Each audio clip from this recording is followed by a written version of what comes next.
Eh bien, bonjour à tous. Nous sommes ravis de vous retrouver pour ce nouvel atelier de la transformation dédié à la facturation électronique. Vous le savez, hein, on est à un an de l'entrée en vigueur de la réforme, même maintenant à 10 mois, puisque ce sera le 1er septembre 2026. Et l'Ordre de Paris a décidé de consacrer ces ateliers de la transformation à ce sujet qui est évidemment absolument fondamental pour l'ensemble des cabinets. Alors, vous avez remarqué que je ne suis pas Virginie Roitman. Virginie m'a confié le soin d'animer cet atelier de la transformation aujourd'hui avec Julien Catanès, que vous connaissez, puisqu'il est un acteur régulier de ces formats. Et puis, vous nous avez sans doute vu en binôme sur les experts de la factu, ce petit format de 45 minutes très pratico-pratique. On y reviendra tout à l'heure, puisqu'on fera un petit peu de promotion comme à chaque fois. La thématique d'aujourd'hui, c'est la cartographie des clients, c'est-à-dire une vision un petit peu stratégique de votre portefeuille client au sein du cabinet. Quelle action je dois mener pour quel type de client? On va rentrer dans le détail du pourquoi, du comment on fait cette cartographie. On vous parlera également d'outils. Et évidemment, l'idée, on a 1h30 devant nous, l'idée c'est de pouvoir interagir avec vous. Donc n'hésitez pas à poser des questions sur le chat. Je m'occupe de les noter et de les glisser à Julien au fur et à mesure. Et puis il y a également des personnes dans la salle. Je me permets de le rappeler, si vous avez des questions, il faut le micro, parce que sinon les gens ne vous entendront pas. Donc vous levez la main avant de prendre la parole, s'il vous plaît. Eh bien, démarrons de suite avec un point d'actualité, puisque dans le projet de loi de finances 2026, alors qui est en sursis, puisqu'on ne sait pas s'il ira jusqu'au bout, mais il y a quelques petites actualités, quelques petites nouveautés sur la facturation électronique. Julien, je te laisse la main. Alors effectivement, bonjour à tous déjà. Et effectivement, sur le projet de loi de finances, il y a quelques petits points qui concernent la facture électronique. C'est des points qui sont minimes mais qui montrent quand même des tendances dans ce que veut faire l'administration ou sa vision de ce sujet. Comme le disait Gilles, on ne sait pas ce qui va advenir de ce projet de loi de finances. Mais en tout cas, dans le texte, en l'état, voilà ce qu'on trouve. Alors bon, déjà, le calendrier tel qu'il a été annoncé et répété est réaffirmé dans le contexte du budget. Donc ça, c'est plutôt un indicateur positif, même s'il n'y avait pas vraiment de questions à ce sujet-là. Surtout, ce qu'on voit dans ce texte, c'est un renforcement des sanctions lorsqu'on ne sera pas prêt à la facture électronique. Donc je vois déjà des réactions dans la salle. C'est vide.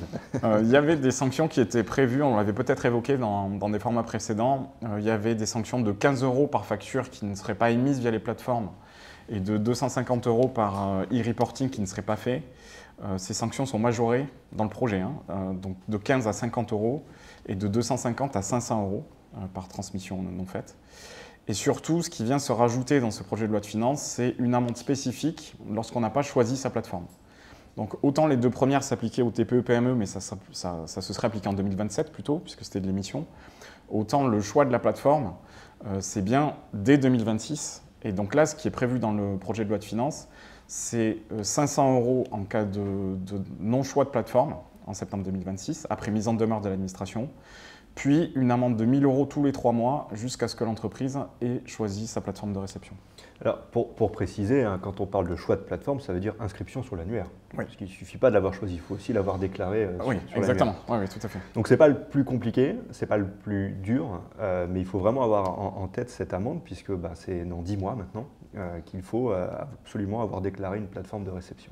Voilà, exactement. Donc ça renforce quand même Il reste peu de temps. On va voir, il y a beaucoup de monde qui est dans le champ de la facture électronique. Il y a des cas un peu spécifiques qu'il ne faut pas oublier dans la liste des clients à considérer. Ça montre vraiment la détermination de l'administration qui veut vraiment y aller et qui veut vraiment que ça se passe comme elle l'a souhaité selon le calendrier qu'elle a défini. Voilà pour ce petit point d'actualité rapide, mais c'est la nouveauté depuis la dernière fois. Alors, il y avait des réactions très véhémentes dans la salle quand tu as évoqué ces pénalités. Maîtriser mes véhéments. Il ne faut pas oublier que c'est avant tout une réforme fiscale, avec un enjeu de recouvrement de l'impôt. C'est totalement assumé de la part de l'administration fiscale. Et donc, nous, on essaye toujours de vous présenter cette réforme de manière positive pour les cabinets en termes de production comptable. Mais évidemment, c'est avant tout une réforme qui a pour objet d'améliorer le recouvrement de l'impôt, d'où un périmètre de la réforme finalement assez large, on va l'évoquer dans la cartographie client, et d'où l'accentuation de ces pénalités et de ces amendes. Très bien. On peut passer au premier point si tu veux Ouais. Ouais, c'est bon. Donc le premier point sur la cartographie, puisque c'est le thème de la matinée, c'est déjà pourquoi est-ce qu'il faut faire une cartographie? Pourquoi est-ce qu'on parle de cartographie lorsqu'on parle de facture électronique? Alors il y a plusieurs raisons. La première raison, la plus basique, c'est pour oublier personne. Ça paraît idiot de se dire pourquoi est-ce qu'on pourrait oublier des clients, mais parce qu'en fait le champ d'application de la facture électronique, il est un petit peu différent des clients qu'on a l'habitude de traiter. Et si on se contente de sortir la liste des clients habituels, BIC, BNC, BA, on risque d'en oublier dans la cartographie. Donc le champ d'application, ce sont bien les assujettis à la TVA. On va y revenir, hein. Là on est juste sur le pourquoi. Mais on peut oublier certaines personnes. On va parler notamment des personnes qui sont en franchise en base ou de certaines activités dont on ne penserait pas forcément qu'elles sont soumises à la facture électronique. Donc la première raison de faire une cartographie, c'est déjà d'être sûr d'oublier personne. On l'a vu, il y a des sanctions qui sont prévues, donc il y a aussi une question de responsabilité du cabinet, de devoir de conseil. C'est déjà important d'être sûr de partir de la bonne liste de clients. Il y a le devoir de conseil, et puis il y a aussi l'intérêt commercial. Moi je ne cesse de le répéter, cette réforme elle est très structurante pour les cabinets et les entreprises. Aujourd'hui, je pense que la priorité pour les experts comptables, les cabinets, c'est de ne pas se faire court-circuiter par d'autres acteurs. Et on voit d'autres acteurs comme notamment les banques, les néobanques, mais aussi les éditeurs qui sont très agressifs dans leur communication. Et je pense que l'intérêt aussi de faire ce travail de cartographie, d'identification des besoins, c'est être prioritaire, être le premier sur le besoin du client, parce que c'est le premier qui risque de ramasser le flux de données qui est absolument fondamental pour les cabinets. Donc au-delà de l'aspect devoir de conseil qui est évident, si vous zappez des clients dans un an et qu'ils se prennent des amendes, elles seront pour vous, c'est clair. Il y a vraiment un enjeu de devoir de conseil. Il y a aussi un enjeu commercial très fort parce que quelque part cette réforme de la facturation électronique, c'est aussi une ouverture de la concurrence avec ces nouveaux acteurs qui vont rentrer dans notre territoire qui est celui de la collecte de la donnée comptable. Sur le champ d'application, on vous a prévu une petite infographie qu'on va passer tout à l'heure. Je poursuis juste sur les raisons. En première raison, ne pas oublier des clients, effectivement, dans cette logique de devoir de conseil, mais aussi d'être le premier à se positionner sur les flux. Comme le disait Gilles, c'est très important. Après, il y a aussi le sujet que les besoins des clients ne vont pas tous être les mêmes au regard de la facture électronique. On a déjà évoqué dans des sessions précédentes les obligations de e-invoicing, e-reporting. Il y a des cas particuliers. Il y a des clients qui ont déjà des logiciels, d'autres qui n'en ont pas. Donc il y a beaucoup de situations différentes. Cartographier son portefeuille, c'est aussi identifier ces cases, j'allais dire, pour pouvoir les adresser et construire des offres spécifiques. Puisque l'objectif, c'est d'accompagner les clients avec une offre qui correspond à leurs besoins du moment dans cette période d'un an ou deux qui est devant nous. C'est aussi une question d'adaptation des ressources. Parce que si, quand on fait ces cases, on s'aperçoit qu'il y a une catégorie qui ne représente que 2% du portefeuille, on ne va peut-être pas mettre la même intensité en termes de ressources que sur celle qui représente 80% des besoins clients.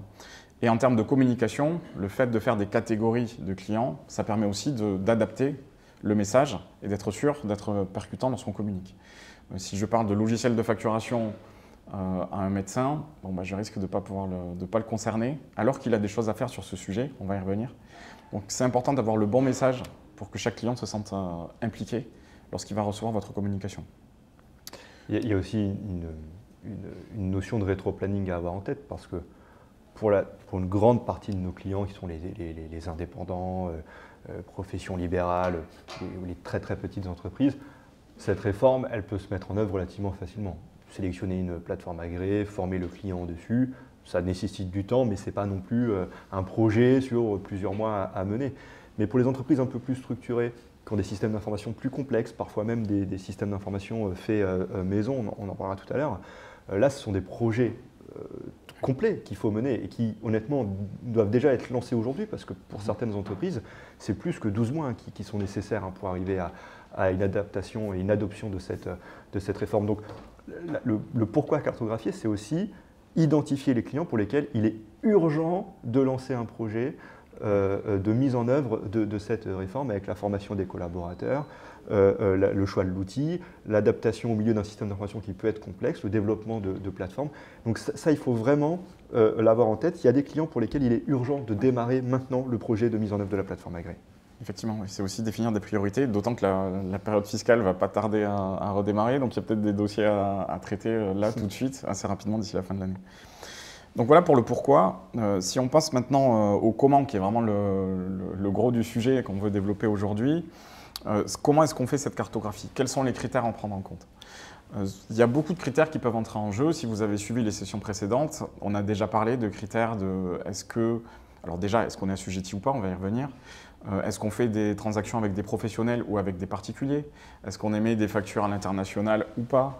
Est-ce qu'il y a des spécificités métiers? On a abordé dans un expert de la facture certaines spécificités sur les notes de frais, par exemple. On a parlé des hôtels. Donc il y a certains métiers qui auront certains cas particuliers à traiter. Donc on peut comme ça égrener beaucoup de critères de segmentation. Et si on met tout bout à bout, on arrive à plusieurs dizaines de critères de segmentation. Ce que je voulais vous montrer là-dessus, si on peut afficher voilà, mon écran, merci beaucoup. Vous avez ici le document qui est à l'écran, c'est tout simplement une proposition de cartographie qui est proposée par le Conseil national de l'ordre et qui reprend les différents critères dans un tableau Excel que vous pouvez complètement utiliser, enfin qui est téléchargeable sur le site de l'ordre du CNO. On trouve des critères qui sont divers, donc les secteurs d'activité, le régime TVA. Le régime TVA va être important parce qu'il détermine notamment les délais de déclaration de e-reporting. Le chiffre d'affaires, est-ce qu'on est vers des particuliers, vers des professionnels, à l'international, du secteur public? Tout ça, ça va avoir un impact sur l'activité. Le volume, puisque le volume d'écriture, ça va jouer notamment, le volume de facture, ça va jouer sur le coût. Selon la plateforme qu'on va choisir, il y aura des coûts qui seront différents en fonction du volume de facturation. Toutes ne suivent pas ce modèle, mais certaines le font. Tout un tas d'obligations. Est-ce qu'on est soumis en réception ou en émission? On va y revenir. Est-ce qu'il y a une caisse? Est-ce que la caisse est capable de gérer le e-reporting? Est-ce qu'il y a un logiciel de facturation? Que fait ce logiciel? Est-ce qu'il est à jour? Est-ce qu'il est connectable à une plateforme? Il y a énormément de questions de ce type. Est-ce que tout ça est interopérable avec le logiciel de production du cabinet? Est-ce qu'il y a un logiciel de gestion qui est déjà en place? Et aussi quelque chose de plus qualitatif sur lequel on va beaucoup insister tout à l'heure, qui est le degré d'autonomie et de maturité du client au regard du numérique. Parce qu'il y a beaucoup de choses qui vont devoir être gérées et qu'un client qui de toute façon ne sait pas faire ou ne veut pas gérer certains aspects, on peut lui recommander tout ce qu'on veut, à la fin, il ne le fera pas. Donc vous voyez sur cette cartographie qui est très complète, il y a plusieurs dizaines de critères. Et tous vont être nécessaires pour pouvoir mener à bien jusqu'au bout le projet de facture électronique. Ce tableau, c'est celui du Conseil national. Oui, exactement. Est-ce qu'il y a Basma qui nous demande où est-ce qu'il il ou elle peut retrouver ce tableau? Oui. Donc c'est sur l'espace privé du Conseil national de l'ordre. Tu te connectes avec tes identifiants et tu devrais remettre la main dessus. Tout à fait. Donc vous voyez qu'il y a beaucoup de critères qui sont là. Et encore une fois, ils vont être nécessaires tous ces critères-là, parce qu'en fonction de tout ce que vous avez là, ça va à un moment ou à un autre.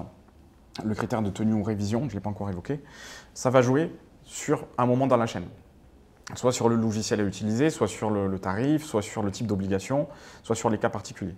Donc tous ces facteurs-là, il va falloir les traiter.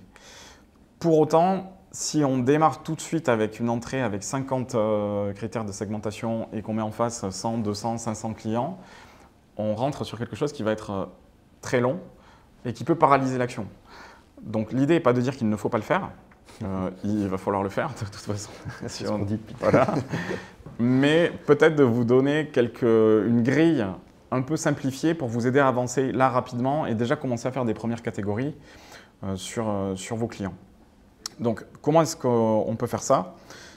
Une proposition, alors je rebascule là-dessus. Si on prend un peu de recul sur ces critères-là, quels sont les critères qui vont être les plus essentiels? Le premier critère sur lequel on va… Je crois que tu peux zoomer un peu. Oui, pardon, excusez-moi. Voilà. Là, c'est bon? Ouais, là, c'est bon. Voilà, ça arrive, il y a un petit décalage, mais ça… Ouais, voilà. Le critère fondamental, en fait, le critère qui fait qu'on est dans le champ de la réforme, c'est l'assujettissement à la TVA. Donc, au tout début de la segmentation, le tout premier critère à considérer avant tous les autres, c'est est-ce que le client est ou non dans le champ et donc est-ce qu'il est ou non assujetti. Si vous vous souvenez, on avait dit qu'il n'y a pas de critère de forme juridique, de taille d'entreprise, il y a simplement un critère d'assujettissement à TVA. Et donc, la première question à se poser, c'est où est-ce qu'il est là-dedans en termes d'obligations. Donc là aussi, vous avez une infographie du CNO qui synthétise un petit peu les cas. Alors ça paraît basique, mais je pense que c'est important qu'on y passe un peu de temps, parce qu'il y a des cas qui sont peut-être sous-estimés et qui peuvent constituer de vrais angles morts en fait. Donc dans la famille des assujettis, on a les assujettis redevables. Bon, là, pas de difficulté, je suis assujetti à TVA, je paye effectivement de la TVA, je suis dans le champ d'obligation de la facture électronique, en émission et en réception. Ce cas-là est pas compliqué. Il y a tous ceux qui ne sont pas assujettis, donc ils ne sont même pas à l'écran. Les non-assujettis ne sont pas soumis au champ de la facture électronique. Mais après, il y a tout un pan, les assujettis non redevables et les redevables partiels, dans lequel il est important de rentrer dans le détail. Si on prend les opérations exonérées, donc des personnes qui en pratique ne payent pas de TVA, mais qui sont assujettis exonérés, donc vous avez les articles du Code général des impôts et le type d'activité, tout ce qui est santé, formation, opération IMO, etc., etc. Tout ça, ce sont des personnes qui ne vont pas être soumises en émission, mais qui vont être soumises en réception. Donc ça veut dire que le travail de choix de la plateforme, de communication auprès du client, de recommandation de solutions, peut-être d'inscription, etc., etc., il va falloir se poser ces questions.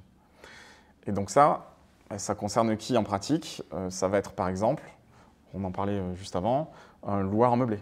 Un loueur en meublé, il est assujetti, exonéré, donc il doit avoir une plateforme de réception de factures électroniques. Un médecin qui ne fait que du conventionné, qui est exonéré sur la totalité de son activité, il doit avoir une plateforme de réception. Donc pas d'obligation d'émission, mais une obligation de réception.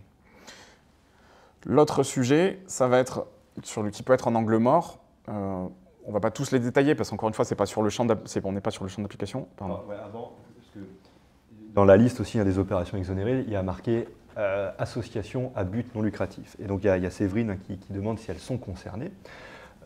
Donc les associations à but non lucratif qui ont des activités qui en fait sont fiscalisées, voilà, sont soumises à l'obligation de réception de la facture électronique, donc au choix d'une plateforme agréée. Si tu es sur une association qui n'a pas d'activité économique, qui donc n'est pas assujettie à aucun impôt, elle n'est pas concernée. Donc c'est très important de bien comprendre cette notion d'assujetti qu'on a souvent tendance à assimiler à redevable dans l'analyse un peu générale, mais il y a une différence entre être assujetti, c'est-à-dire avoir une activité économique, et être redevable de la TVA. Donc pour les associations à but non lucratif, moi, Séverine, je peux te dire ce que j'ai dit dans mon cabinet à mes équipes, c'est qu'une association qui est fiscalisée, qui déclare de l'IS, etc., elle est soumise à la réforme.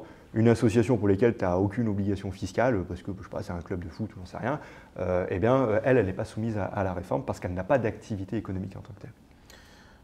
L'autre angle mort potentiel, c'est tout ce qui est franchise en base de TVA. Franchise en base de TVA, donc ici, si je suis là dans un secteur qui est assujetti à TVA, mais que c'est simplement une question de seuil et que je ne paie pas de TVA parce que je suis en dessous des seuils de franchise, je suis soumis, et vous le voyez ici, en émission et en réception. Je prends un exemple, un artisan qui est en dessous des seuils de franchise de TVA, il est dans un secteur assujetti, et le fait qu'il soit en dessous des seuils ne l'exonère pas de l'obligation d'émission. Donc ça, techniquement, ça veut dire qu'il y a peut-être dans vos cabinets des personnes pour lesquelles vous ne faites qu'une déclaration micro, c'est-à-dire vous mettez un chiffre sur une déclaration d'impôt en fin d'année, qui vont se retrouver soumis en émission et en réception. Donc là aussi, ça veut dire qu'en termes de ce que tu disais tout à l'heure sur l'importance d'être le premier sur les flux, mais aussi en termes de devoir de conseil, il y a un travail à faire et ça peut être une source de risque potentiel pour le cabinet. Et alors, pour être très pratico-pratique, pourquoi est-ce qu'ils soumettent les auto-entrepreneurs en franchise de base à l'obligation de facture électronique? C'est pour surveiller le franchissement du seuil en fait. Là, pour le coup, ils identifieront automatiquement en cours d'année si le seuil est dépassé. C'est pour ça que les auto-entrepreneurs sont soumis à l'obligation d'émettre des factures électroniques. Exactement. Et donc au e-reporting aussi s'ils sont en B2C. Oui, tu fais bien de le préciser. Effectivement, depuis tout à l'heure, je parle de facture, mais c'est soumis à toutes les obligations de réception et toutes les obligations d'émission. Donc en émission, c'est soit émission de facture, soit émission e-reporting pour ceux qui sont soumis à cette obligation de e-reporting. Donc quelqu'un qui ferait de la vente au détail auprès de particuliers en dessous du seuil de franchise de TVA, il va devoir faire des déclarations de e-reporting. Et on rappelle que le délai de e-reporting pour ceux qui sont en franchise de TVA, c'est une déclaration tous les 2 mois. Donc c'est des personnes qu'on voit très peu ou pas, qu'il va falloir informer de cette réforme de la facture électronique, les guider dans le choix d'une plateforme, et se poser la question de comment faire ce e-reporting ou cette émission de facture, les équiper peut-être d'un logiciel. Enfin, voilà, il va falloir dérouler toute la chaîne de questions auprès de personnes qu'on n'a pas l'habitude forcément d'accompagner. Absolument. Donc ce tout premier critère, il ne faut vraiment pas le bâcler. On pourrait se dire, bon, bah, je sais qu'il y a dans le champ les assujettis, etc. Encore une fois, si je sors juste un listing de ce que j'ai dans mon logiciel de compta, il se peut que j'oublie certaines personnes. Donc bien déjà repartir d'un export exhaustif des clients avant d'appliquer les critères supplémentaires. Alors, une remarque importante sur l'annuaire. Oui. On en parlait avant de démarrer ce live. Il y a beaucoup de confrères de cabinets qui ont remonté le fait qu'aujourd'hui, quand on consulte l'annuaire, il y a certains assujettis qu'on ne retrouve pas. Et donc pour lesquels on ne peut pas inscrire de plateforme agréée, puisque si tu n'es pas dans l'annuaire aujourd'hui, on ne peut pas te renseigner de plateforme agréée. Et donc, c'est notamment le cas des professions médicales qui n'apparaissent pas dans l'annuaire aujourd'hui, des SCI qui ne sont pas soumises à TVA, de pas mal d'entités qui en fait sont des non redevables. Donc au niveau de l'Ordre de Paris, on a remonté le point au commissaire du gouvernement, donc à la direction régionale des finances publiques de Paris, en leur expliquant qu'on était un petit peu paumé, puisqu'on nous explique que tous les assujettis doivent immatriculer, déclarer une plateforme agréée, et d'un autre côté, on ne les retrouve pas dans l'annuaire. Et donc, ils nous ont répondu la semaine dernière que effectivement, il y avait aujourd'hui un annuaire qui était incomplet. Donc, il faut bien l'entendre, hein, c'est-à-dire qu'ils ont l'intention de les rajouter, ils sont en train de réfléchir sur comment les rajouter. Aujourd'hui, de ce qu'on comprend, ils ont plutôt mis toutes les entités qui étaient soumises à TVA. Donc toutes celles qui avaient une obligation de TVA, tous les redevables, ils les ont mis sur l'annuaire. Tous les autres, tous les assujettis non redevables, ils sont en train de réfléchir quel est le critère finalement pour les remonter dans l'annuaire. Mais ils ont bien l'intention, et ça ils sont très clairs dans la réponse qu'ils nous ont faite à date en tout cas, de maintenir cette obligation de déclaration d'une plateforme agréée. De toute façon, c'est la loi, hein, donc ils n'ont pas le choix. Et donc, il faut s'attendre dans les semaines à venir à ce que ces redevables, enfin ces assujettis non redevables apparaissent au fur et à mesure dans l'annuaire. Je le dis parce que par exemple, dans mon cabinet, on a eu le cas avec des clients qui nous ont dit vous nous avez dit qu'on était soumis, mais en fait, on n'est pas dans l'annuaire. Donc, non, il faut leur expliquer qu'ils vont y apparaître dans les semaines à venir. Tout ça est en train de se construire. Et voilà. Donc, aujourd'hui, on ne retrouve pas les LMNP que tu évoquais tout à l'heure, les BNC médicaux, et je vous dis les SCI sans TVA, on ne les retrouve pas non plus, parce que visiblement, ils se sont concentrés pour l'instant sur les redevables. Oui, l'annuaire dont tu parlais, effectivement, on l'avait cité dans le live précédent, je pense. Vous avez accès à l'annuaire d'ores et déjà, je ne sais pas si tout le monde a vu passer cette info, mais vous avez accès aussi de l'annuaire de la facture électronique. Si vous tapez sur Google annuaire facture électronique, vous allez tomber sur le site public qui vous permet de renseigner un nom de société ou un numéro sirène ou ciré et de voir si l'entreprise a sélectionné ou non une plateforme. Vous ne voyez pas quelle est la plateforme qui a été sélectionnée, mais ça vous permet de voir si certains de vos clients auraient déjà, par exemple, coché une case sur leur appli bancaire et sélectionné déjà une plateforme sans que vous le sachiez. Donc ça, c'est faisable. Mais effectivement, comme le disait Gilles, il y a encore certains dossiers qui ne remontent pas. Alors, on a quelques questions. J'en ai vu certaines, on nous a demandé si on avait des nouvelles sur la déclaration en D4, donc du e-reporting.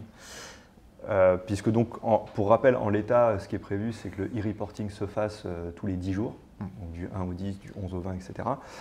Mais il a été annoncé lors des UE, je crois, ou du congrès, je ne sais plus, que ce serait finalement un e-reporting mensuel. Pour les réels mensuels, oui. Tu as vu plus? Non, ça n'a pas été dans le projet de loi de finances, il n'y a pas de changement de ce côté-là, mais c'est ce qui a été annoncé, effectivement. Donc pour les réels mensuels, un alignement sur le délai de déclaration de TVA. Donc c'est annoncé publiquement, ce n'est pas encore dans les textes. Pendant que tu parlais, j'ai vu qu'il y avait pas mal de questions sur le e-reporting, SCI, obligations. Pour clarifier, parce que j'ai l'impression qu'il y a quelques questions là-dessus, une SCI qui fait des opérations exonérées, donc qui n'est pas soumise à TVA, elle est dans cette case-là. Donc en fait, elle est soumise à une obligation de réception. D'accord? Donc là, il n'y a pas de e-reporting, puisqu'elle est uniquement soumise à l'obligation de réception. Les cas dans lesquels je vais devoir faire du e-reporting ou du e-invoicing en fonction de mon activité, c'est quand je suis soumis à une obligation d'émission. D'accord? Donc je suis soumis à une obligation d'émission uniquement quand je suis redevable de TVA, partielle ou pas partielle, mais quand je suis redevable de TVA, d'accord? Si je suis dans une activité complètement exonérée, je vais être... Excusez-moi, je suis désolé, c'est bon. Je vais être... si je suis dans une activité exonérée, je vais être hors de l'obligation d'émission, d'accord? C'est clair pour tout le monde? Parce que je vois qu'il y a beaucoup de questions qui portaient sur ce point-là, donc j'ai l'impression que je n'ai pas été clair. Ouais, tu as répondu à la question de Virginie qui nous demande, pourriez-vous nous rappeler les obligations pour une SCI non redevable de TVA? Y a-t-il une obligation de réception? SCI non redevable de TVA, j'ai une obligation de réception puisque je suis dans une activité assujettie à TVA, exonérée, mais je n'ai pas d'obligation d'émission. Est-ce que c'est bon? C'est clair pour tout le monde? Ça me semble clair. Finalement, donc il y a Stéphane qui nous dit finalement toutes les sociétés doivent inscrire une plateforme agréée pour au moins le e-reporting. Alors non, la problématique d'immatriculation d'une plateforme agréée, par exemple pour une SCI non soumise à TVA, ce n'est pas pour le e-reporting, c'est pour la réception. C'est-à-dire que si tu es assujetti non redevable, tu n'as pas nécessairement d'obligation de e-reporting. Par contre, tu as une obligation de réception. Attention à ne pas mélanger les deux notions. Je regarde rapidement. C'est bien qu'on ait passé du temps sur ce premier point parce qu'effectivement, on voit que ce n'est pas un critère qui est évident en fait. Pour les émetteurs exonérés, est-ce qu'il y a une obligation de e-reporting des transactions? Pour les émetteurs exonérés, donc en fait déjà c'est émetteur exonéré, c'est là où on a un problème. C'est-à-dire que si je suis exonéré en totalité sur mon activité, je n'ai pas d'obligation d'émission. Donc ni obligation de e-reporting, ni obligation de invoicing. Les syndics de copropriété ayant un SIRET mais pas de compta, pourront-ils avoir une plateforme agréée de réception pour les factures de leurs fournisseurs? Alors, je ne connais pas spécifiquement le statut des syndics de copropriété, mais la question c'est toujours la même, c'est-à-dire assujetti, oui ou non.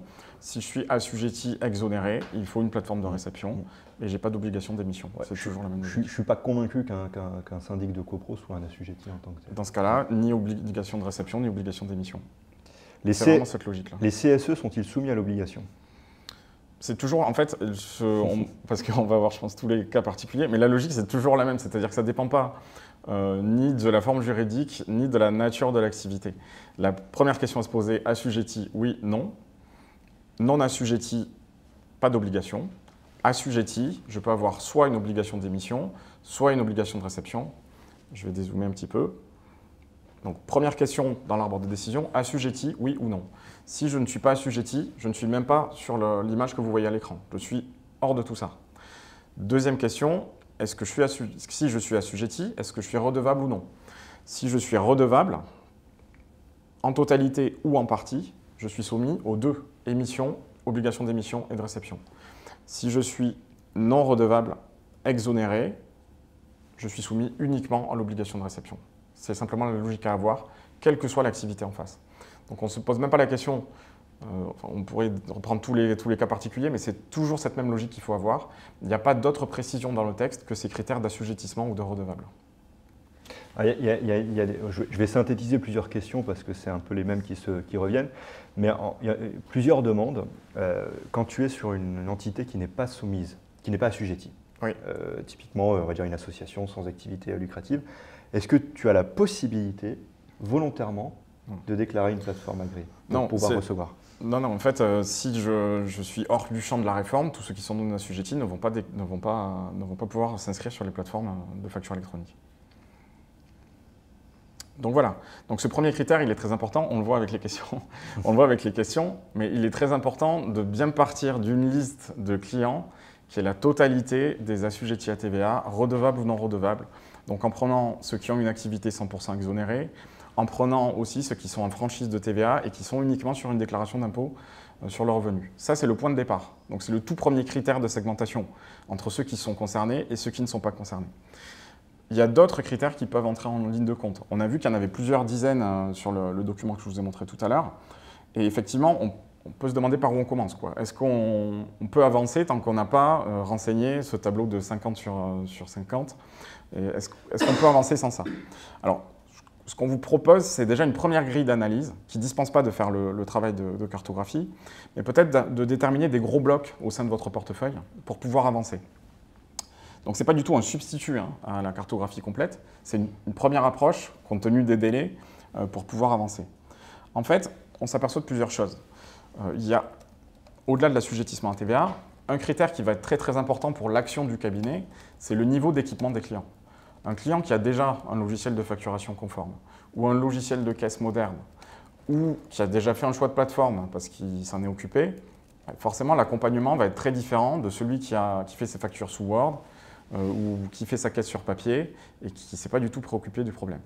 Donc un des critères fondamentaux, c'est est-ce que mon client, sur le plan de l'équipement, est prêt pour la facture électronique? Premier point.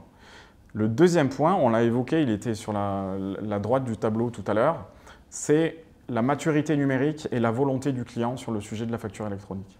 Parce qu'encore une fois, quels que soient les autres critères, si en bout de course, mon client n'a pas la compétence numérique, j'allais dire, je ne sais pas trop comment le dire, mais si j'ai en face de moi un client qui de toute façon ne va pas pouvoir aller sur une plateforme, gérer des statuts de facture, faire du e-reporting, parce qu'il n'en a pas l'envie ou pas la compétence technique, voilà, les ressources, de toute façon, ça ne sert à rien de construire toute une offre de vente de logiciels, d'accompagnement sur ces sujets, si en bout de course, il ne le fera pas.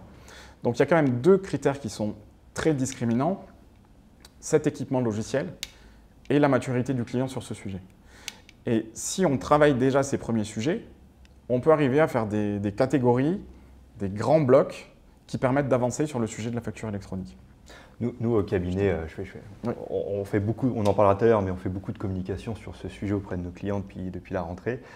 Et alors, j'ai découvert qu'on avait un client, 75 ans, qui n'a absolument jamais touché un ordinateur de sa vie.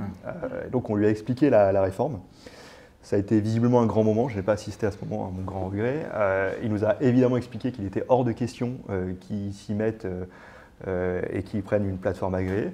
Et donc la conclusion à laquelle il est arrivé, c'est qu'il allait nous confier en fait, le fait qu'on allait avoir un collaborateur qui recevrait les factures sur la plateforme agréée, qui l'appellerait, qui redescendrait les factures avec lui une à une pour les valider ou éventuellement les rejeter le cas échéant. Et de la même manière pour l'émission quand il y passera dans 2 ans, donc il aura 77 ans à ce moment-là, et bien en fait, il communiquera les éléments de facturation et c'est nous qui créerons les factures pour lui. Donc il faut aussi savoir s'adapter.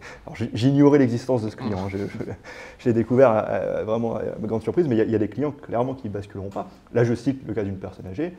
J'imagine que vous êtes aussi conscient qu'il y a des clients qui n'ont pas forcément, voilà, qui parlent pas forcément, enfin qui parlent français mais qui ne savent pas forcément l'écrire, etc. Où il y aura un besoin d'assistance pour ces clients-là. Ça peut être une question d'appétence, ça peut être aussi une question de volonté de ne pas pouvoir s'occuper de ces sujets, de se dire bah, moi je ne vais pas me charger de tout ça, ça fait trop de tâches administratives, je vais me concentrer sur mon corps de métier et donc je vais demander au cabinet qui s'en occupe. On peut aussi avoir la capacité de le faire mais pas la volonté. Donc ça, c'est des critères qui sont importants. Donc l'assujettissement à TVA, c'est indispensable pour arriver à une liste fiable de clients. Et ensuite, ces critères de équipement, pas équipement, ou appétence ou pas appétence, c'est quand même 2 critères très discriminants. Donc ça va être hyper important. Je vais basculer là-dessus. En fait, on peut arriver... Alors, si on va voir mon écran. Là, ça y est, on le voit. En fait, si on met ça sur une grille, on peut arriver à quelque chose qui ressemble à ça. Donc, ce n'est pas un remplacement de la cartographie, encore une fois, c'est une première approche. Hein. Mais c'est de se dire, déjà, je pars de ma liste de clients assujettis à TVA. Donc, j'ai un export de tous mes clients en prenant en compte les exonérés, les franchises de TVA, etc. Je pars de cette base-là et je peux déjà commencer à travailler en mettant 2 axes, un axe d'équipement avec équipé d'un logiciel conforme ou non équipé d'un logiciel conforme. Ce que je mets dans le logiciel conforme, encore une fois, ça peut être logiciel de facturation, logiciel de caisse, et il y a aussi le sujet de la plateforme évidemment. Donc cet axe-là, et l'axe vertical qui pourrait être, est-ce que le client va vouloir et pouvoir gérer la facture ? Ou est-ce qu'il ne veut pas ou ne peut pas? Donc c'est le cas que tu citais, Gilles, le client qui ne veut pas en entendre parler ou qui n'a pas la compétence technique pour le faire. Si déjà je positionne dans un premier temps, tout en poursuivant le reste de la collecte des infos, hein, mais si dans un premier temps je positionne mes clients sur cette grille, je vais arriver à avoir en fait 3 catégories et pas 4, ça paraît un peu contre-intuitif.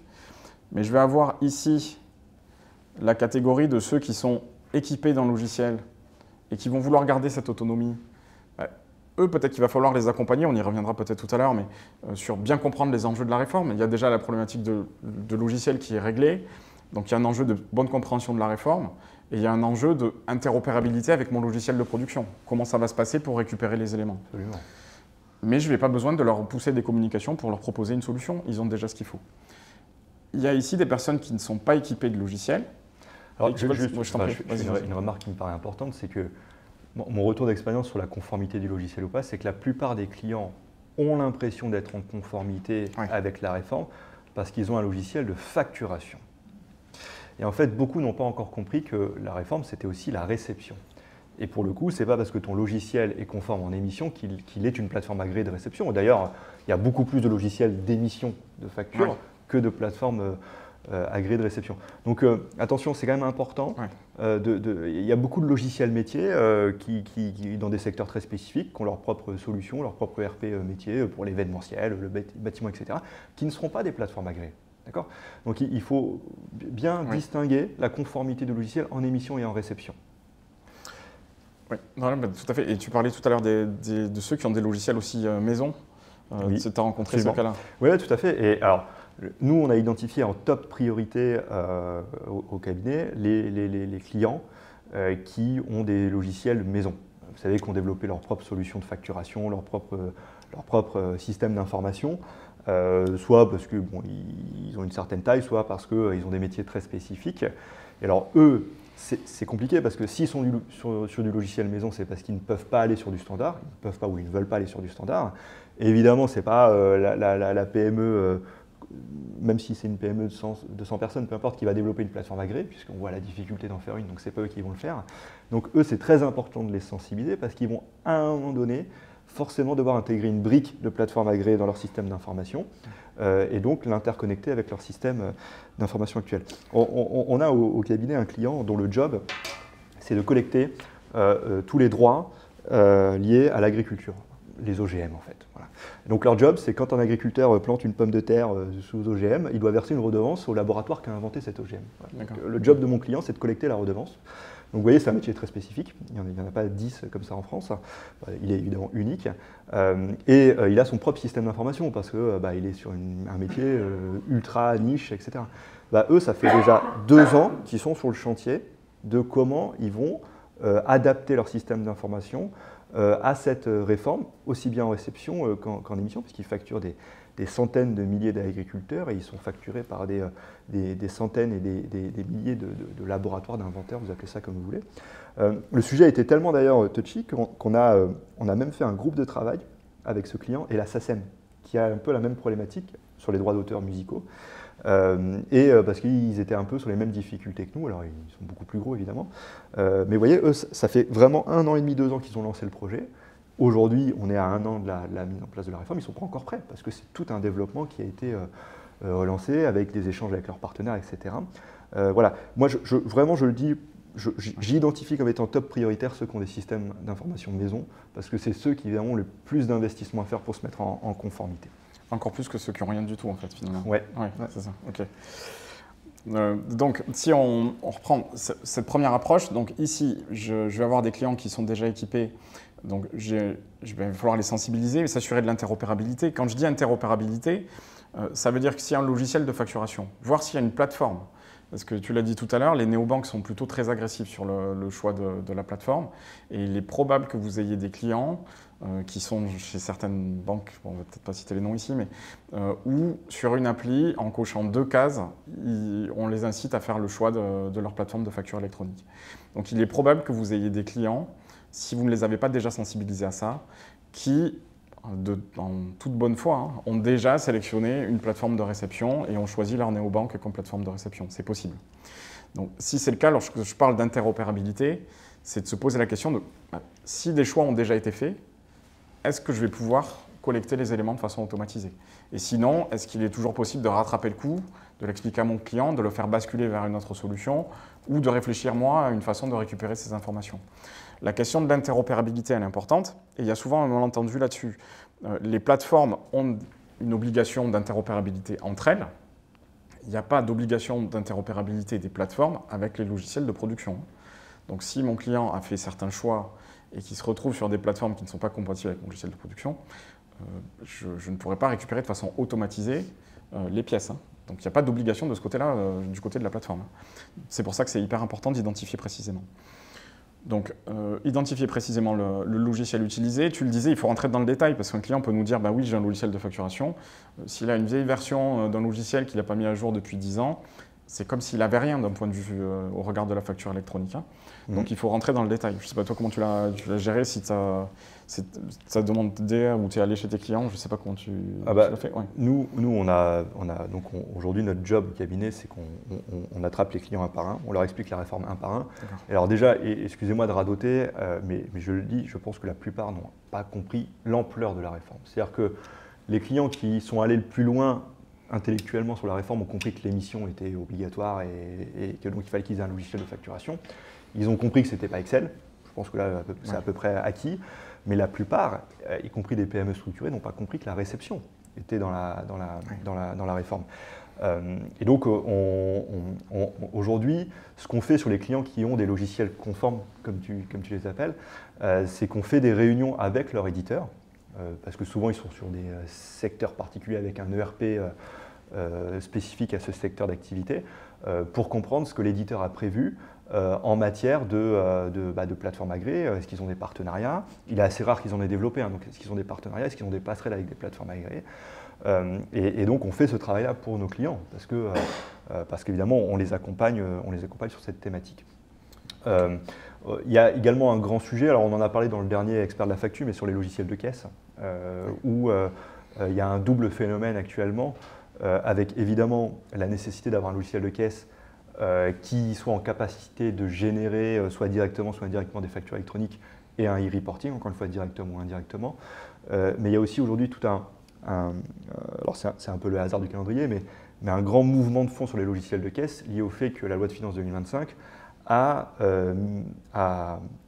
censuré, je ne sais pas si c'est le bon terme, en tout cas interdit l'auto-certification des logiciels de caisse. Et donc aujourd'hui, les éditeurs de logiciels de caisse sont un peu en vente panique.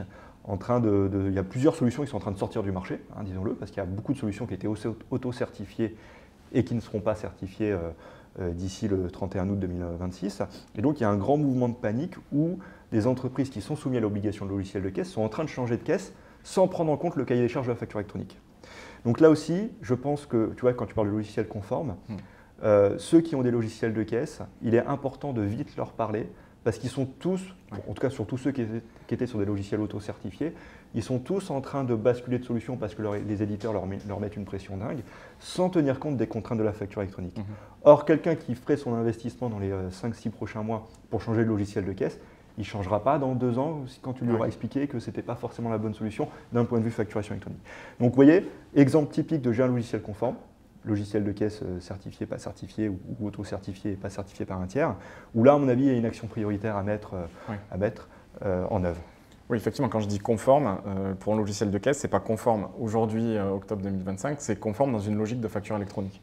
Donc pour un restaurateur, ça veut dire concrètement pouvoir faire du e-reporting et pouvoir sortir une facture en e-invoicing. Puisqu'un restaurateur qui va facturer un professionnel, il faut qu'il soit capable d'émettre une facture et de l'envoyer sur une plateforme agréée. Et ça, en général, effectivement, les entreprises n'en sont pas conscientes. D'ailleurs, si on regarde les enquêtes sur le niveau de préparation des entreprises, bien souvent dans les enquêtes, les TPE déclarent être prêtes à des taux surprenants, notamment, c'est ce que tu disais tout à l'heure, parce qu'elles n'ont pas forcément conscience de tout ce que ça implique derrière. Et elles ont l'impression que du moment qu'elles ont un logiciel de facturation qui fait du PDF, elles sont prêtes. Donc il y a un vrai travail de sensibilisation à faire de ce côté-là. Donc ceux qui sont équipés et qui veulent continuer à garder de l'autonomie là-dessus, sur leur logiciel de caisse, leur logiciel de facturation, il y a vraiment 2 actions. S'assurer que le logiciel est réellement prêt pour la facture électronique et les sensibiliser à toutes les obligations qui vont en découler en termes de e-reporting ou invoicing. Si ensuite je vais sur cette partie-là, là j'ai quelqu'un qui ne va pas être équipé d'un logiciel conforme, donc soit un logiciel ancien, soit pas de logiciel du tout, soit du papier, mais quelqu'un qui veut continuer à gérer cette partie facturation. Là, il va falloir réfléchir à l'équipement de cette personne-là. Ce dont on va avoir besoin à la place du dirigeant, c'est quelque chose qui va permettre de remplir les obligations. Parce que la personne veut garder son autonomie de gestion de la facturation. Donc ça veut dire qu'il y a un travail en amont pour peut-être identifier évidemment une ou plusieurs plateformes que vous allez recommander à vos clients, mais peut-être aussi des logiciels de facturation, un ou plusieurs logiciels de facturation compatibles avec la plateforme que vous aurez identifiée pour les clients les plus génériques, j'allais dire. Et pourquoi pas une shortlist de logiciels de facturation, de logiciels de caisse que vous avez déjà examinés et dont vous savez qu'ils seront prêts pour la facture électronique.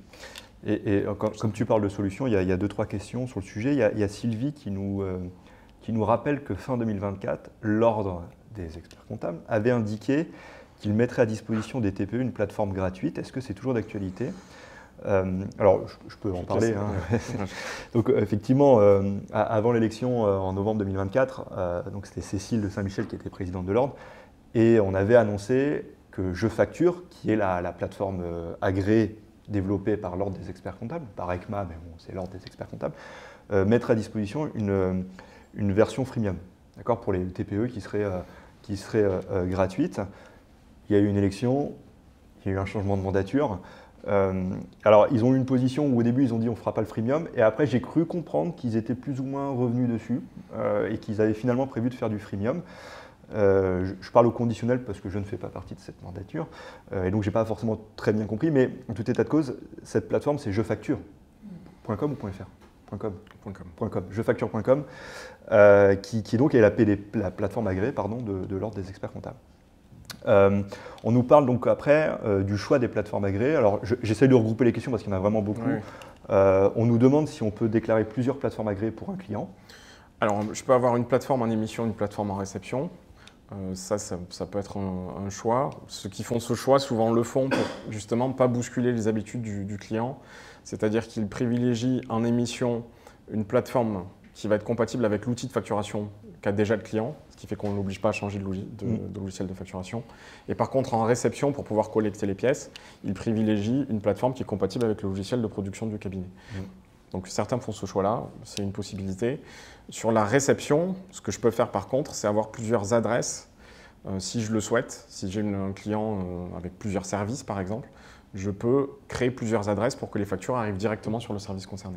Oui, alors sachant qu'en pratique, nous on a essayé au cabinet de déclarer plusieurs adresses. Oui. Alors je ne sais plus ce que c'était par service, note de frais, peu importe, mais et en fait aujourd'hui ils ne savent pas le gérer les éditeurs. Oui, alors effectivement, c'est qu'il y a un sujet, c'est-à-dire qu'il y a des choses dont on parle qui ne sont pas encore possibles en pratique ou qui ne sont pas encore précisées d'un point de vue éditeur ou administration, ça dépend. Donc en fait, ce qu'on vous donne là, c'est une grille méthodologique qui permet d'avancer, mais il y a effectivement des points qui restent encore à préciser. Je regarde très rapidement. Aujourd'hui, on ne sait pas encore quelles seront les plateformes qui seront définitivement agréées. Alors sur les plateformes, là quand même, on arrive à un stade d'avancée dans les processus de validation, c'est-à-dire qu'on a des plateformes qui étaient agréées sous réserve. Le processus est encore en train d'avancer.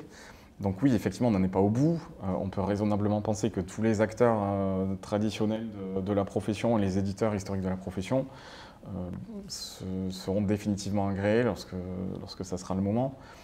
Je n'ai pas trop d'inquiétude là-dessus. Évidemment, je n'irai pas sur un acteur exotique sorti de nulle part, mais sur les acteurs installés, je n'ai pas trop d'inquiétude à ce sujet. Mais il y a eu 2-3 réflexions sur le chat.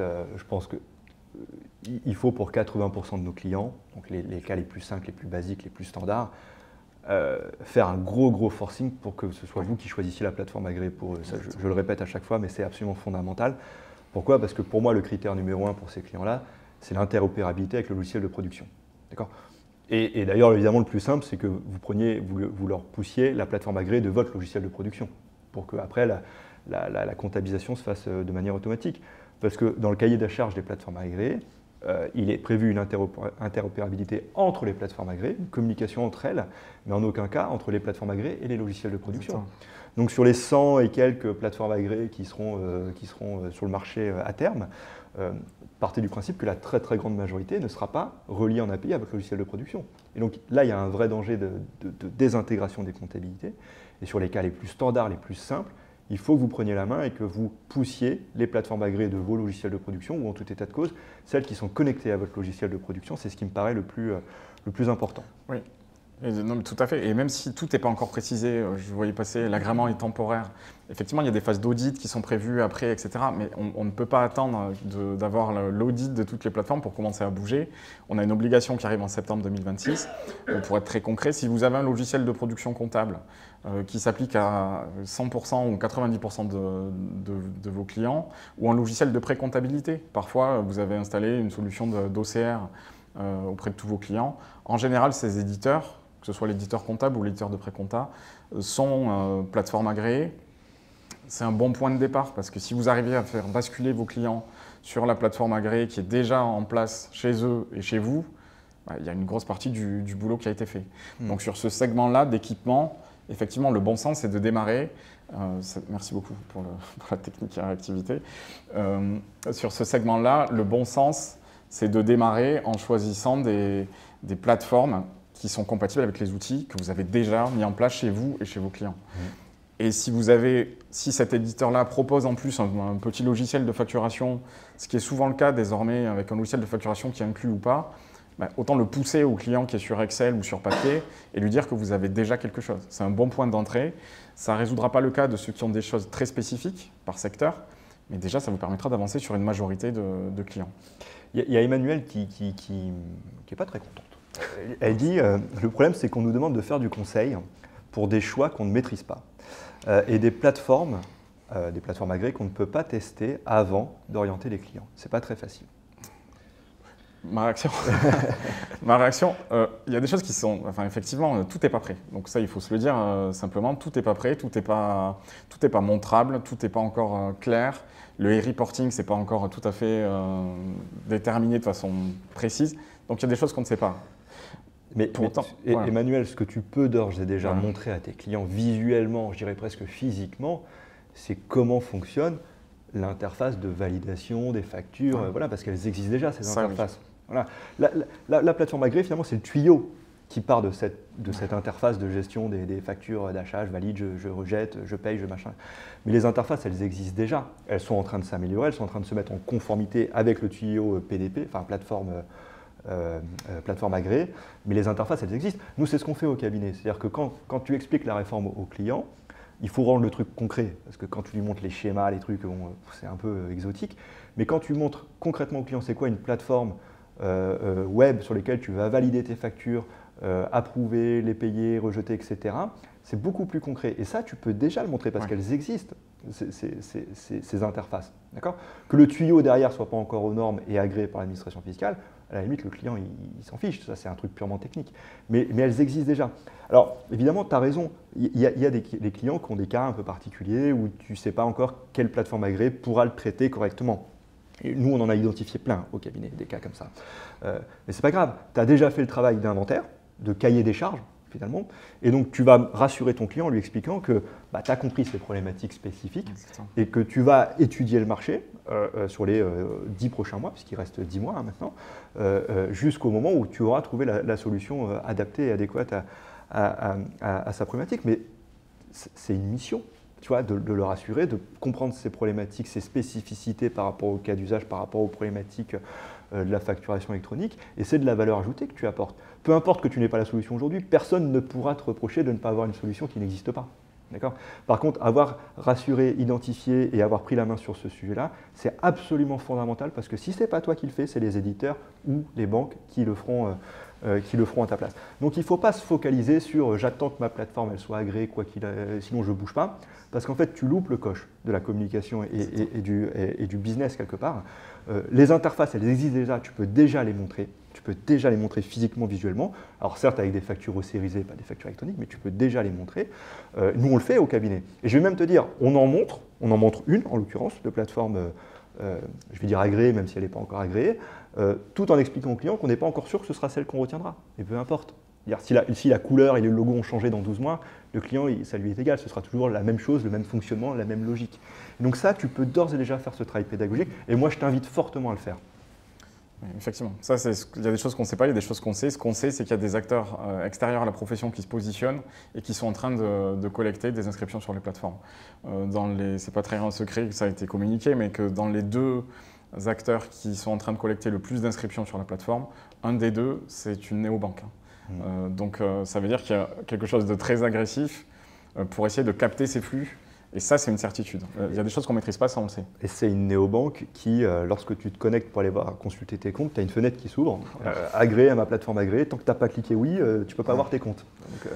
Donc si en face de ça, on attend que tout soit fixé pour commencer l'action, on va passer après toutes ces personnes et on risque de louper le train. D'ailleurs, j'ai vu à 2-3 reprises une question sur est-ce qu'il est possible de changer de plateforme agréée? Alors, il y a deux choses qu'il faut bien distinguer sur les changements de plateforme. Il y a la partie annuaire, c'est-à-dire sur la partie annuaire, l'administration explique qu'une entreprise peut changer à tout moment de plateforme agréée. Donc quelqu'un qui en a une aujourd'hui, s'il veut en déclarer une deuxième demain, l'inscription sur la nouvelle plateforme va mettre à jour l'annuaire et il n'y a aucun problème. La transmission des flux est transparente. Par contre, il y a un deuxième sujet, c'est l'engagement contractuel. Ça, l'administration, évidemment, ce n'est pas son sujet. Mais si j'ai souscrit à une plateforme et que je suis engagé sur 12 mois, oui, techniquement, je peux déclarer une nouvelle plateforme si je le souhaite, mais j'ai un abonnement à payer. Donc, il faut faire aussi attention. Il y a des frais de résiliation. Voilà. Ouais. Ça, c'est du privé et c'est du cas par cas en fonction de l'éditeur. Donc, techniquement, l'annuaire peut se mettre à jour d'un jour sur l'autre. Par contre, il faut veiller aux engagements contractuels. Et il ne faut pas arriver à un moment où les clients seraient déjà pris auprès d'un tiers.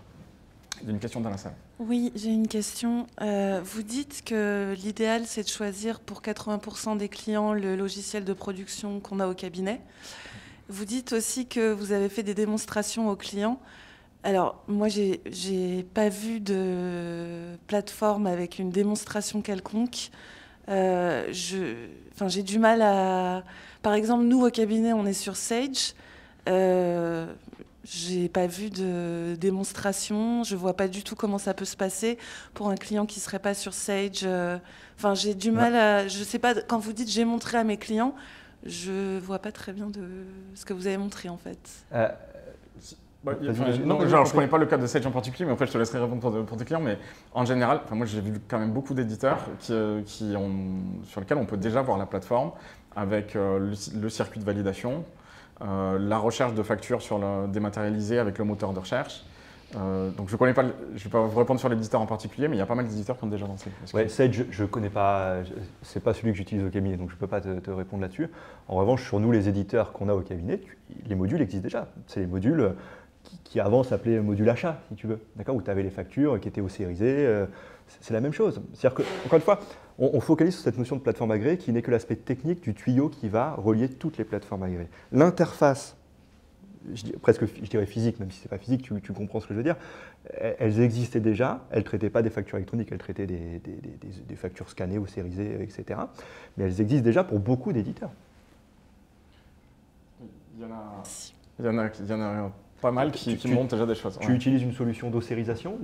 Sage, je ne connais pas très bien. Non, je n'utilise pas. Mais parce que typiquement, Sage, c'est assez connu quand même. Enfin, je suis surprise. Non, je connais, mais je ne l'utilise pas. Je connais très bien Sage, j'ai travaillé chez Sage, mais je ne connais pas leur solution actuelle. Voilà, je ne l'utilise pas, donc je ne sais pas ce qu'ils ont prévu. Mais par exemple, sur vos logiciels à vous, est-ce que donc les clients ne sont évidemment pas clients de ces logiciels? Est-ce que, sans passer par votre compte, on peut regarder ce qu'ils proposent? Oui, bah, tu leur... Alors, je vais même te dire un truc. Nous, au cabinet, aujourd'hui, on a identifié trois acteurs potentiels. Je ne donnerai pas les noms parce que ce n'est pas important de savoir quels sont les noms, mais un de mes associés et notre directrice de l'expertise les reçoivent très régulièrement pour voir les évolutions, parce qu'il y a plein de choses qui ne vont pas encore, hein. Ils sont tous en train de bosser pour améliorer. Donc tu peux tout à fait les contacter, parce qu'ils ont tous envie que tu signes chez eux en plus, hein. Donc tu peux tout à fait les contacter pour leur demander de te montrer comment ça se passe chez eux. Ok, merci beaucoup. Là sur le chat, il y a une discussion qui s'est enclenchée où ils demandaient des exemples. Il y a pas mal d'exemples qui, je ne sais pas, je pense que c'était au moins 4 ou 5 au moins. Il y a Valentine qui nous dit Sage a commencé un truc qui s'appelle Sage for Accounting. Avec la plateforme. Voilà. Et après, on nous citait d'autres éditeurs, donc j'en cite plein, au moins comme ça, il n'y a pas de favoritisme, comme la télé. On a Algérie, SACD, Dext. Donc il y a des éditeurs quand même qui montrent des choses et voilà, vous pouvez vraiment montrer à un client le process, sur quel bouton il va appuyer pour valider. Et en fait, effectivement, c'est évident que Sage, qui est un très gros acteur, doit déjà avoir quelque chose. Il faut que tu leur demandes, ça me paraît. Oui, il faut s'appuyer aussi sur les éditeurs. Il y a certains éditeurs, après, ils ont des politiques différentes, mais il y en a certains qui vont assez loin dans l'accompagnement, qui peuvent participer à des réunions de présentation à des clients, qui peuvent mettre du monde à dispo. Certains vont même jusque-là. Donc il ne faut pas hésiter à les solliciter pour cette partie de clients à équiper. Et Je Déclare propose des webinars, si tu veux par exemple en voir un. Je facture, pardon, excuse-moi. Oui, je facture. Non, je facture. C'est la maison. C'est la maison avec moi. Si je poursuis, si je peux avoir l'affichage de la segmentation, s'il te plaît, Thomas. Merci beaucoup. Donc là, en fait, ce qu'on se dit ici, si on récapitule, on va avoir des personnes qui ont déjà quelque chose conforme. Ça nécessite quand même d'aller assez loin dans le questionnement pour s'assurer qu'on est vraiment prêt pour la facture électronique et pas s'arrêter à une déclaration du client qui va vous dire oui, c'est bon. Donc là, il faut rentrer dans le détail, dans la segmentation du type de logiciel. Ici, on va avoir des personnes qu'il va falloir accompagner avec tout ce qu'on vient de dire, toutes les questions à se poser, avec effectivement la grille d'entrée qui va être l'interopérabilité avec votre logiciel de production. C'est vrai que c'est l'objectif. Et là, par contre, on va avoir des personnes qui, de toute façon, ne vont pas pouvoir ou ne vont pas vouloir gérer tout ce qu'on vient de dire, c'est-à-dire aller sur une plateforme, gérer des statuts, faire du e-reporting. Peut-être qu'au moment où vous allez leur expliquer, c'est comme tu le décrivais tout à l'heure avec ce client, peut-être que quand vous allez leur expliquer la réforme, ils vont vous dire « non mais moi, je ne ferai jamais tout ça ». Donc c'est une population, c'est difficile d'évaluer la part que c'est dans un portefeuille, ça doit être très variable, mais il y a probablement des clients dans vos portefeuilles qui vont réagir de cette façon-là. Et donc là aussi, qu'est-ce qu'on fait de ces personnes-là? Et forcément, si on veut les garder au sein du cabinet, il faut peut-être réfléchir à prendre en charge tout ou partie du process de facturation. Et donc ce segment-là, c'est des personnes sur lesquelles ça ne servira à rien de passer des heures à essayer de les convaincre d'utiliser tel ou tel logiciel si d'emblée on sait qu'ils ne vont pas utiliser la plateforme ou le logiciel. Donc ça vaut le coup assez tôt de les isoler dans votre segmentation pour les traiter d'une façon spécifique et plutôt de les aborder avec une offre qui va les rassurer, qui va être on peut faire pour toi certaines choses, on peut gérer pour toi certaines parties et je vais t'expliquer comment ça va fonctionner. Si vous les sortez d'emblée de votre segmentation, ça évite de perdre du temps à les convaincre de choses qui de toute façon ne vont pas les intéresser. Voilà, donc ça c'est une première approche. Encore une fois, on n'est pas sur les dizaines de critères de la segmentation, mais si déjà on fait ces 3 blocs, et pourquoi 3? Alors si on revient sur la segmentation, pourquoi 3? Parce qu'en fait, qu'ils soient équipés déjà et qu'il n'ait plus envie de continuer à s'occuper de la facturation ou qu'il ne soit pas équipé, si de toute façon à la fin il ne veut pas ou qu'il ne peut pas, ça ne change rien. Donc ça, c'est une seule catégorie finalement, celui qui ne veut pas ou ne peut pas. Donc le fait d'avoir cette grille à 3 entrées, ça permet déjà de lancer des actions et de réfléchir en termes de communication. Si on a une communication qui est spécifique pour ceux qui sont déjà équipés, une pour ceux qui n'ont rien et une pour ceux qui ne veulent pas faire, déjà on peut avancer et on peut commencer à mener des actions au sein du cabinet, organiser des réunions d'infos, faire des mailings et avancer de façon structurée sans fragmenter sa segmentation en 50 critères. Ceci dit, bien sûr qu'il y a d'autres critères à prendre en compte. Là, vous en avez quelques-uns, mais tu parlais d'urgence tout à l'heure, Gilles. Il y a un critère qu'on n'a pas encore évoqué, mais le calendrier de la facture électronique, évidemment, c'est 2026-2027. Même si 95% des clients des cabinets sont des TPE-PME, si vous avez une ETI dans votre portefeuille, il y a un degré d'urgence qui est quand même supérieur, parce qu'il y a une obligation d'émission dès 2026. Donc il ne faut pas non plus oublier ce critère-là. Si... Oui. Voilà, c'est important. Voilà, s'il y en a, il faut les traiter au début. Le secteur d'activité, ça va être important parce qu'il peut y avoir des logiciels très spécifiques. Donc il faut se poser des questions.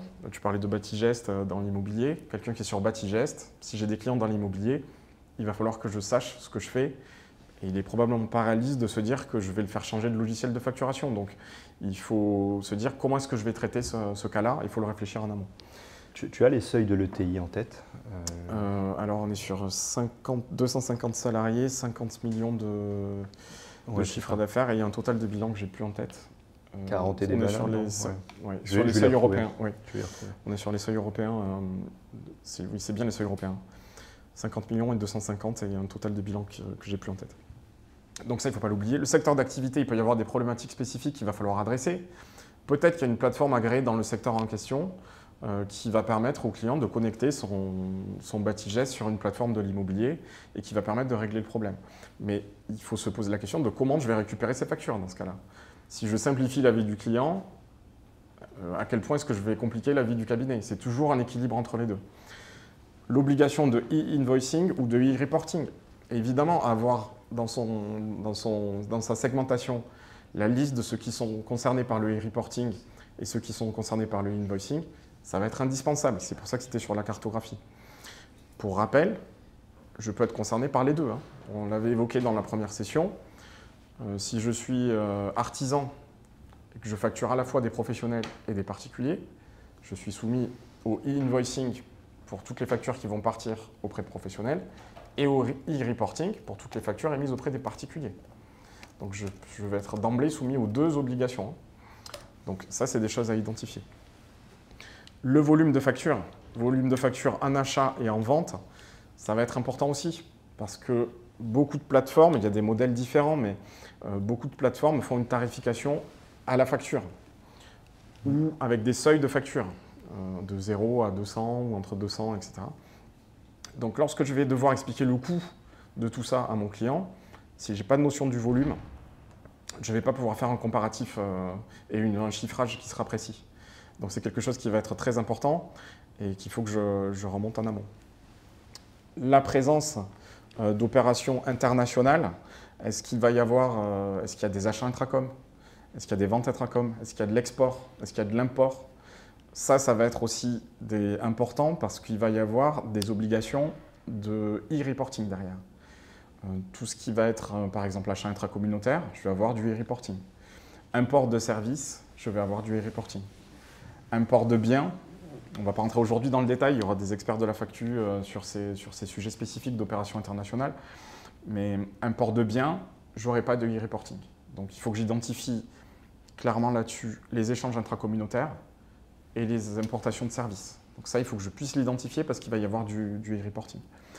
Et un autre critère, par exemple, dossier en tenue ou en révision. Ça va être important parce que forcément, si j'ai un dossier en tenue, ça veut dire qu'il y a déjà un logiciel de comptabilité, probablement déjà un logiciel de facturation. Donc je ne vais pas m'adresser à ce client de la même façon que si je gère moi-même la saisie et où là, j'ai un fort besoin d'interopérabilité pour assurer la tenue comptable au quotidien. Si c'est de la révision, le sujet est différent. Je n'ai pas besoin du flux de facture au quotidien. Enfin, tu me dis toi ton tour. Ouais. En révision, je n'ai pas forcément besoin de ce flux de facture au quotidien. Ça peut être chez mon client. Donc la discussion peut être complètement différente. Et je rajouterais, il faut aussi tenir compte de la spécificité liée aux clients qui sont redevables sur les encaissements. Puisque eux auront une obligation déclarative supplémentaire à partir de 2027, c'est de remonter la liste de leurs encaissements. Dans le cadre c'est le reporting de je ne sais plus quoi, des encaissements. Oui, c'est effectivement. Bref, ils devront remonter, ils auront une obligation déclarative supplémentaire.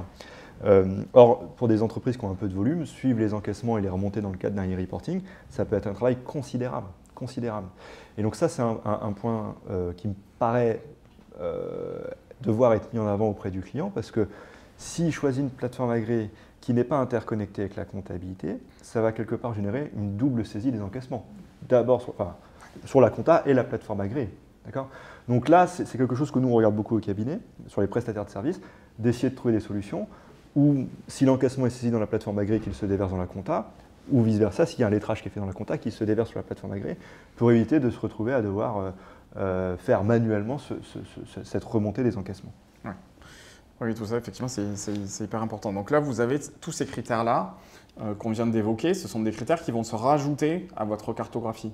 Pour autant, si vous démarrez avec ces critères simplifiés, vous allez pouvoir commencer à avancer en termes de communication, de préparation de votre cabinet et de structuration de l'offre. Collectez la totalité, mais commencez peut-être par ce point-là pour commencer à réfléchir ce que vous allez faire au sein de votre cabinet. Il y a un segment qu'on n'a pas évoqué, qui n'est pas vraiment un segment en tant que tel, mais c'est le lot de clients et de prospects, de futurs clients. Il faut aussi être prêt, enfin on n'en avait pas parlé, mais sans me dire en parlant, c'est-à-dire que là on réfléchit à périmètre constant, comme si le portefeuille du cabinet était statique. Or, vous allez avoir dans le temps des clients qui vont continuer à arriver au sein de votre cabinet, qui vont avoir des logiciels de facturation, qui vont avoir des plateformes qu'ils auront déjà choisies.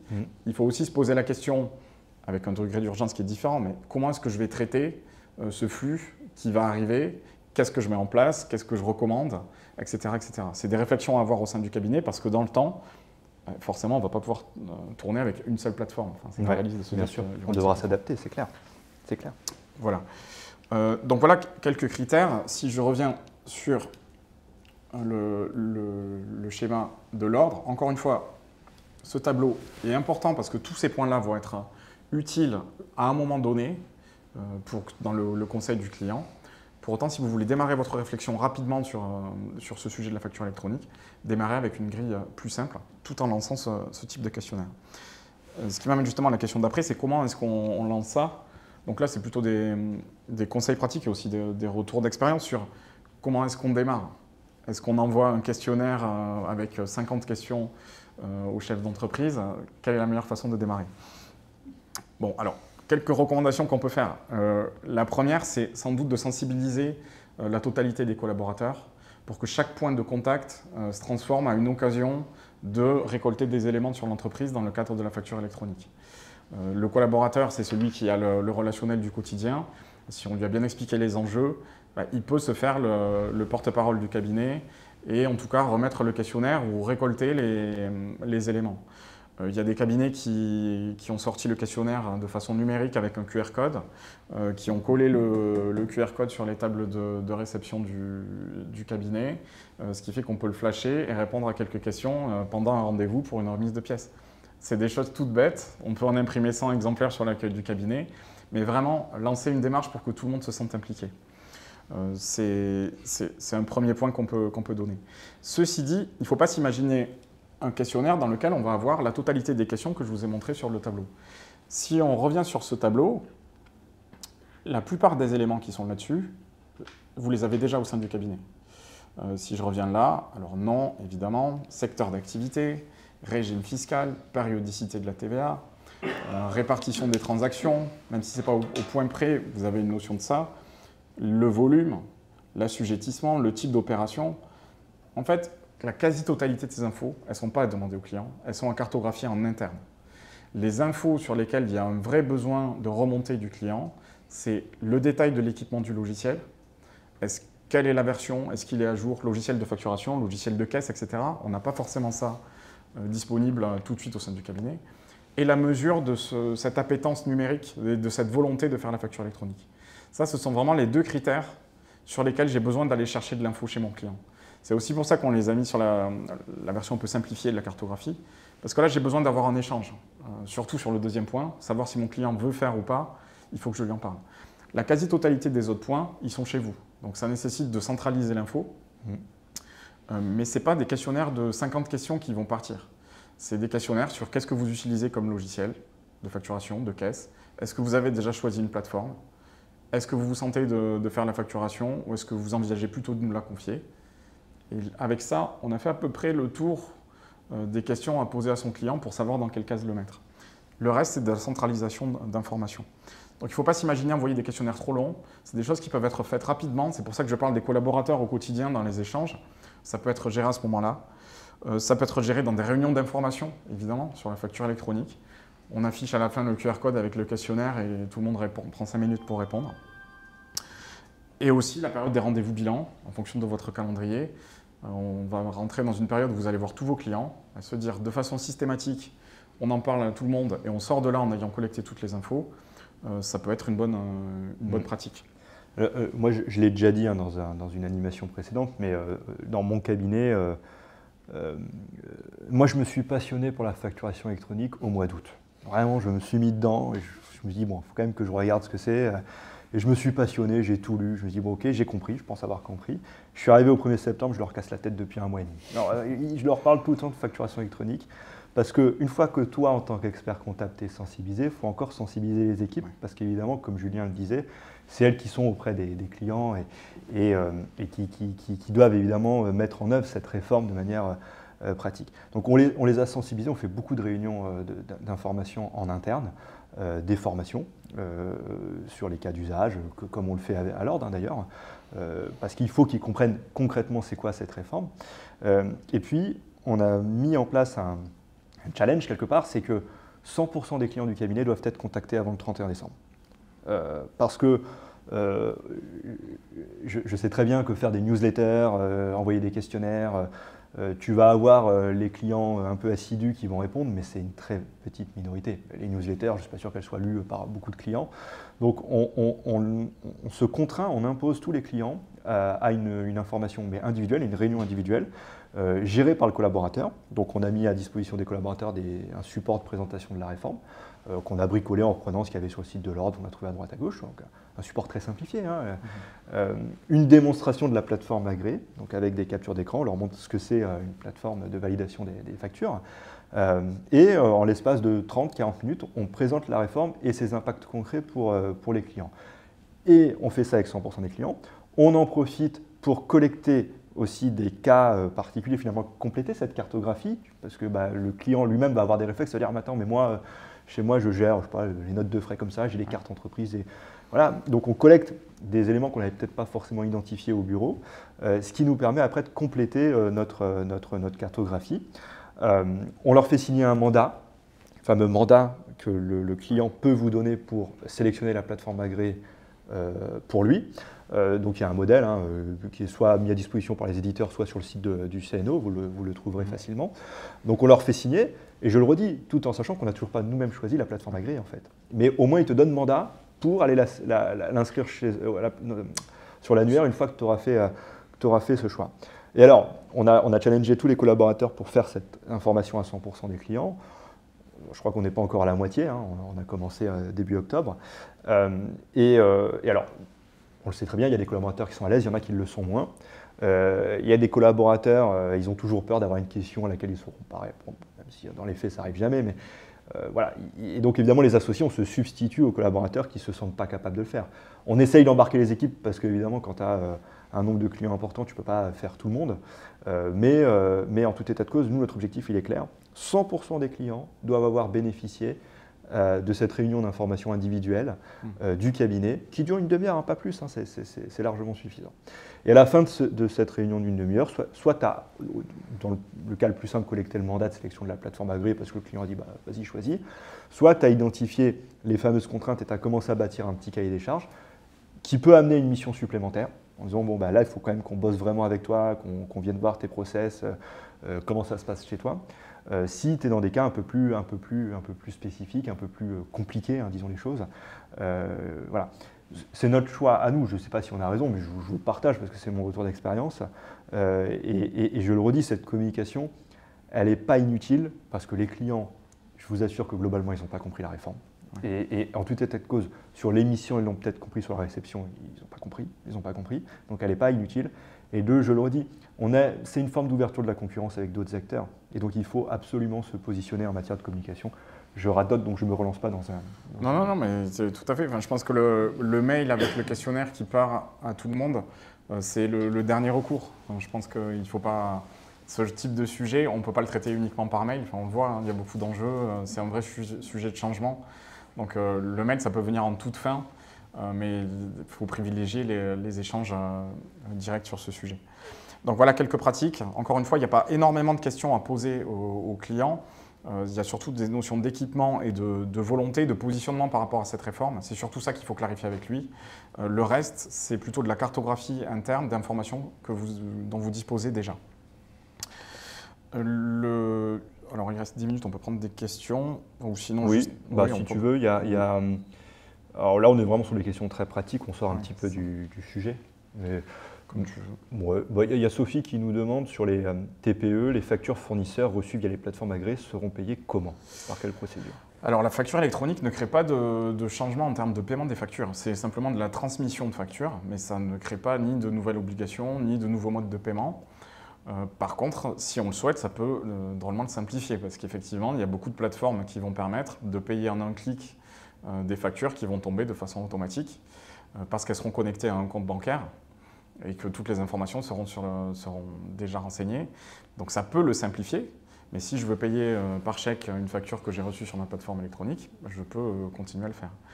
Mais ça me permet d'aller là-dessus, c'est-à-dire que ce type de mission, les missions de mandat de paiement sur les achats et de recouvrement sur les factures clients, la facture électronique va permettre au cabinet de les proposer de façon beaucoup plus importante. Puisque vous avez la possibilité d'avoir ces outils à disposition du cabinet pour les proposer à vos clients. Il y a des plateformes qui vont permettre, encore une fois, de payer, de relancer des clients de façon automatique, etc. Absolument. Absolument. C'est-à-dire que ton client pourra continuer à payer comme avant, faire ses virements, voir ses chèques, s'il fait encore des chèques. Mais l'idéal, quitte à être dans cette réforme et y aller à fond, c'est aussi le former et le motiver et l'impliquer à générer ses paiements, soit lui-même, soit via le cabinet, via cette plateforme. Pourquoi? Parce que ça va automatiser tes flux comptables aussi, tes lettrages.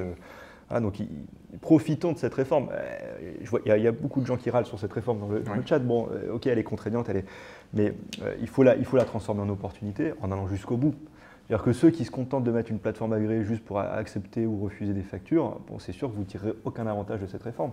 Si par contre vous arrivez à intégrer une partie de la gestion de vos clients sur les solutions que vous aurez retenues, ça va franchement largement faciliter la tenue comptable des dossiers. Et en plus, la valeur, et là aussi, il y a de la valeur à créer là-dessus. Si on regarde les acteurs, les néobanques et les banques qui se positionnent sur la facture électronique, si vous regardez leur offre, elles ont une offre de conformité basique, plateforme de facture électronique, et derrière, elles raccrochent des modules, relance client automatisé, paiement des fournisseurs en un clic, et elles facturent ces services-là. Donc cette valeur, elle peut être captée par les cabinets à condition d'avoir les outils qui permettent d'avoir anticipé le sujet. Mais il y a un champ de mission qui s'ouvre. Bon, d'ailleurs, si on peut prendre juste, vu qu'on a 2 minutes, mais si on traduit cette segmentation en mission, ce qu'on peut se dire, c'est qu'en fait, il y a un sujet déjà de diagnostic. Certains cabinets facturent déjà des missions de diagnostic, c'est-à-dire que cette segmentation qu'il faut faire, certains en font un instrument de valorisation et facturent sur certains types d'entreprises un point sur les flux de l'entreprise et des recommandations en termes de logiciels, etc. Donc ça peut être une source de revenus complémentaires pour le cabinet. Après, ça peut être aussi une source de revenus sur la partie équipement. Là, il y a des modèles à inventer, ce n'est pas l'objet aujourd'hui, mais sur ce segment-là, puisqu'on parle de segmentation, il y a une réflexion à avoir sur est-ce que je refacture à l'euro, est-ce que il y a des cabinets qui créent des lignes services numériques et qui commencent à mettre ça sur les factures. Il y a un positionnement à réfléchir. Et sur la partie externalisation, donc pour les cabinets pour les clients qui ne vont pas vouloir faire et qui vont vouloir vous confier cette tâche-là, il y a un modèle à inventer peut-être, c'est-à-dire qui le fait, combien est-ce que je facture cette prestation, qu'est-ce que je mets dedans, comment je valide les factures, voilà. Donc il y a quand même une réflexion à avoir derrière. La segmentation c'est important, mais il faut commencer à réfléchir à ce que vous allez mettre en termes d'offres ensuite. Voilà ce qu'on peut... Ouais. Tu vois, tu parles de ces nouvelles missions qu'on peut proposer aux clients. J'ai déjeuné la semaine dernière avec un éditeur, alors qui n'est pas connu dans la profession, de toute façon je ne donnerai pas son nom, ce n'est pas l'objet, parce qu'il est sur des niches de métiers très spécifiques. Donc il a un ERP qui met à disposition d'entreprises qui sont dans ce secteur, donc c'est un acteur qui est vraiment sur un segment très, très précis. Et il m'expliquait qu'il était en train de créer une boîte de services pour proposer ces missions de full service, c'est-à-dire du coup, comme demain il y aura la réception, on va valider avec toi, on va payer pour toi, relancer tes clients pour toi, etc. Donc quand il me dit ça, je dis mais c'est ok. Tu sais, je dis les cabinets comptables ont du mal à développer ces missions de full service. On en parle beaucoup et on a du mal à le faire. Et alors sa réponse, elle m'a interpellé, c'est pour ça que je vous la partage. Je ne dis pas que je suis d'accord avec, mais je vous la partage. Il dit la difficulté que vous aurez, vous en tant que cabinet comptable, à proposer ces missions par rapport à un éditeur, ça c'est important parce que les éditeurs sont des concurrents potentiels en tout cas sur ces missions, c'est que nous on va devoir faire face à une multitude de logiciels. On va devoir s'adapter aux logiciels qu'auront choisi nos clients. Donc c'est évidemment beaucoup plus compliqué de proposer une mission standardisée lorsque tu es face à 10-15 logiciels différents qu'un éditeur qui lui ne le propose que sur son logiciel où il peut former et spécialiser des équipes. Donc il faut aussi avoir conscience de ça. Et c'est pour ça qu'il est essentiel à mon sens, je le redis, c'est autant que faire se peut d'être le leader sur le choix de la plateforme agréée et les outils de ses clients, parce que je suis assez d'accord avec l'analyse qui consiste à dire que pour développer des missions plus, des missions de full service auprès des clients, il faudra quand même avoir une certaine industrialisation et donc une certaine maîtrise des outils. Tu ne vas pas te former à aller gérer l'administratif d'un client sur un logiciel spécifique si tu n'as que ce client qui a ce logiciel. Donc vous voyez, c'est une position intéressante de cet éditeur qui est un garçon, enfin je l'ai découvert et j'ai trouvé passionnant, mais qui m'expliquait de manière très ouverte qu'il lançait une boîte, il est en train de recruter du monde pour faire du full service auprès de ses clients n'étant pas les experts comptables, ses clients étant les entreprises. Et d'ailleurs, la segmentation et les questionnaires aux clients, c'est aussi un bon moment pour évaluer l'intérêt des clients sur ce sujet. On peut tout à fait rajouter une question pour leur dire est-ce que vous seriez intéressé par une prise en charge des paiements de vos fournisseurs, du recouvrement de vos clients. Ça permet, tant qu'à envoyer un questionnaire, autant en profiter pour évaluer cet intérêt-là. Parce que c'est des missions qui seront beaucoup plus faciles avec la facture électronique que sans. On peut peut-être les rendez-vous, on donne peut-être les dates sur les. Je vois qu'il reste 3 minutes. Les dates des prochaines échéances. Alors, le prochain parcours de la transfo, je crois que c'est le 3 décembre, donc format d'1h30. Exactement. Le 3 décembre à 9h, sur analyser et transformer les flux du cabinet. Donc le 3 décembre en hybride, à la fois présentiel et distanciel comme ce matin. Au niveau du format un peu plus court de 45 minutes, donc les experts de la facture que nous co-animons avec Julien, le prochain rendez-vous est le 12 novembre à 8h30 sur l'affacturage et la cession de créances. Donc comment on gère cette partie-là au niveau de la facturation électronique. Donc 8h30 le 12 novembre. Et le rendez-vous d'après, c'est le 27 novembre, le jeudi 27 novembre, toujours 8h30, sur la gestion des factures multi-acteurs. Donc voilà, deux formats de 45 minutes en novembre, le 12 et le 27 novembre à 8h30. Vous pouvez évidemment vous inscrire sur le site de l'Ordre de Paris. Et le prochain parcours de la transfo, c'est donc le 3 décembre. Donc 12 novembre, 27 novembre, 3 décembre. Donc 12 et 27, experts de la facture, c'est à distance pure. C'est sur des formats courts. Si vous n'avez pas vu le premier épisode, on est vraiment, enfin les 2 premiers épisodes, on est vraiment sur des cas d'usage spécifiques et on montre comment ça va se passer. Et les premiers sont en replay d'ailleurs, si vous ne les avez pas vus, il n'est pas trop tard. Le premier, on a fait donc notes de frais et métier de la restauration. C'est les conséquences concrètes, donc c'est aussi un appui pour vos clients pour pouvoir leur expliquer ce qui va se passer de façon dans le quotidien. C'est ce format-là qui est dispo sur la chaîne YouTube. Et les replays des ateliers de la transformation sont aussi sur la chaîne YouTube de l'Ordre de Paris. Absolument. Voilà. Merci Julien. Merci beaucoup, merci à tous et à bientôt. À bientôt.